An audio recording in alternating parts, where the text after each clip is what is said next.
خالد بن ولید رضی اللہ تعالیٰ عنہ کے زمانے میں ایک واقعہ ایسا پیش آیا تھا، ایک قلعے کا انہوں نے محاصرہ کیا تھا، عیسائیوں کا قلعہ تھا، فتح نہیں ہو رہا تھا، عیسائی بھی لڑنے میں ماہر تھے، صحابہ یہاں جوان صحابہ تھے، عیسائیوں نے اندر بیٹھ کر کے ایک مشورہ کیا، ان سے لڑتے نہیں، ان کو ایک کام کریں، دھوکہ دیتے ہیں۔ عیسائیوں نے کیا مشورہ کیا؟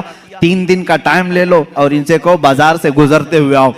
عیسائیوں نے اپنے پادری سے پوچھا کیا کریں گے؟ پادری نے کہا شہر کی جتنی خوبصورت لڑکیاں ہیں اور مال و دولت سب لے آؤ اور راستے میں بچھا دو، ننگی لڑکیوں کو کھڑا کرو، اس لیے کہ خالد بن ولید کے ساتھ جتنے آئے سب جوان ہیں، سب نوجوان ہیں۔ توجہ چاہتا ہوں جوانوں، جن کی نظریں اتنی ہلکی ہیں کہ ہر حسینہ کی طرف نکل جائیں، اٹھ جائیں، یہ مومن کی شان نہیں، ہر چمکتی ہوئی چیز کو دیکھ لے، ہر رنگت والی کو دیکھ لے، یہ مومن کی شان نہیں۔ اب خالد بن ولید کی جو فوج تھی، ان کا جو لشکر تھا وہ جوانوں سے بھرا تھا۔ عیسائیوں نے غلیظ منصوبہ بنایا، ناپاک منصوبہ، آج بھی یہی بنا رہے ہیں ہمارے ساتھ، آج بھی بنا رہے ہیں ہمارے جوانوں کو اپنے دام فریب میں کھینچنے کے لیے۔ خالد بن ولید کو عیسائی نے بلایا، کہا ہم تم سے لڑنا نہیں چاہتے، ہماری ایک شرط ہے، 3 دن کے بعد اپنے ساتھیوں کو لے کر کے فلاں بازار سے تم اس قلعے تک آ جاؤ، صحیح سلامت پہنچ گئے تو ہم قلعے کی چابیاں یوں ہی تمہیں دے دیں گے، لڑیں گے نہیں۔ خالد بن ولید منظور کر لیتے ہیں، گئے 3 دن تک آپ سوچتے رہے اتنی جلدی ہار کیوں مان لی ہے؟ ہار کیسے مان گئے؟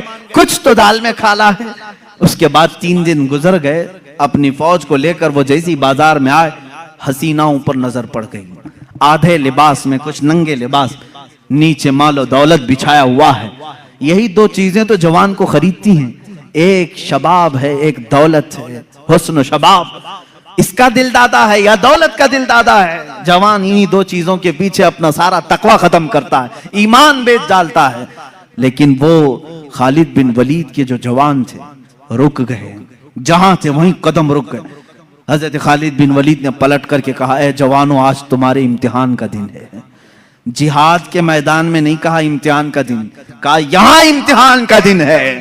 لڑائیوں میں تو وہ ماہر تھے، کسی تلوار سے خوف کھانے والے نہیں، لیکن یہ حسن و جمال کی تلواریں اگر کہیں کاٹ ڈالیں تو بھیانک نتیجہ آ سکتا ہے۔ خالد بن ولید نے کہا اگر آج تمہارا کسی کا بھی قدم ڈگمگایا، قیامت تک آنے والی امت تم پر لعنت بھیجے گی، اور اگر سنبھل کر چلے آنے والی نسلیں تم پر رحمتوں کے پھول برسائے گی۔ پوچھا ان جوانوں نے ہمیں کیا کرنا چاہیے؟ خالد بن ولید نے کہا کچھ بھی مت کرو، اپنے نبی کی سنت پر عمل کرو۔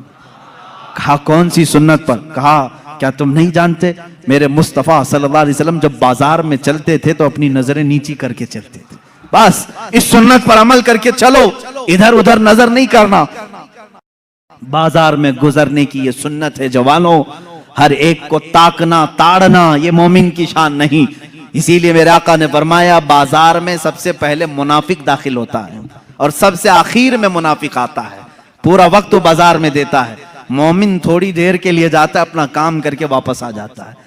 اور حضور نے منافق اور مومن کی دونوں شان بیان کی، منافق بازار میں سب سے پہلے جاتا ہے اور سب سے لاسٹ میں نکلتا ہے، اور اس کے اپوزٹ میں فرمایا مومن کہاں جاتا ہے؟ کہا مسجد میں مومن سب سے پہلے جاتا ہے اور سب سے لاسٹ میں نکلتا ہے، منافق یہاں لیٹ سے آتا ہے، جلدی بھاگتا ہے۔ بہرحال صحابہ کو حضرت خالد بن ولید نے کہا، اب صحابہ کے گزرنے کا انداز جو لکھا ہے تاریخ میں، اللہ اکبر، ایسا گزر رہے تھے کہ اگر ان کے سروں پر اگر انڈا بھی رکھ دیا جاتا تو نہیں گرتا، ایسے بالکل فوجیانہ چال وہ چلتے ہوئے ادھر آئے۔ وہ تو عیسائی فاتحانہ شان اور جشن منانے کی تیاریاں کر رہے تھے کہ سارے بہک گئے ہوں گے، سب غرق ہو چکے ہوں گے، ابھی ہم ان پر حملہ آور ہوں گے، لیکن تھوڑی دیر میں یہ پوری فوج کو صحیح سلامت دیکھا۔ وعدے کے مطابق اس عیسائی پادری نے چابیاں تو دے دی۔ خالد بن ولید سے پوچھا اے خالد یہ کون سی فوج جمع کیا تم نے؟